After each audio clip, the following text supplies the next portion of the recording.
Whether you started with AI, a template, or from scratch, before you design pages, it helps to understand what pages actually need in order to work.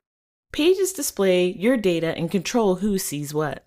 That means before you build pages, you need tables to hold your data, fields to define what's stored in those tables, connections between tables, especially if you want logged in users to only see their related data, users if you want to control access, and test records so your pages aren't empty when you preview them.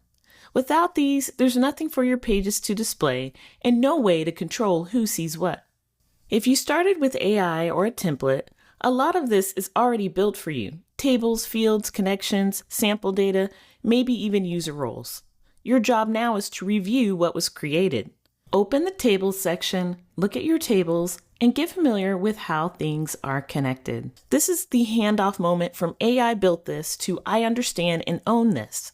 If you started from scratch, you'll need to create your tables, define your fields, connect related tables, and set up at least one user role before pages will make sense. Add a few test records too, otherwise every page you build will look empty. If any of this is new, check out our Getting Started series. It walks through setting up each of these step by step.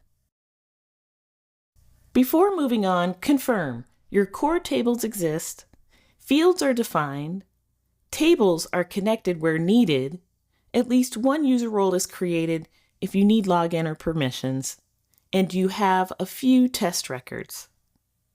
Now that you're oriented, we can start building. In the next video, we'll cover protected pages and user roles, how to lock pages down and control who sees what.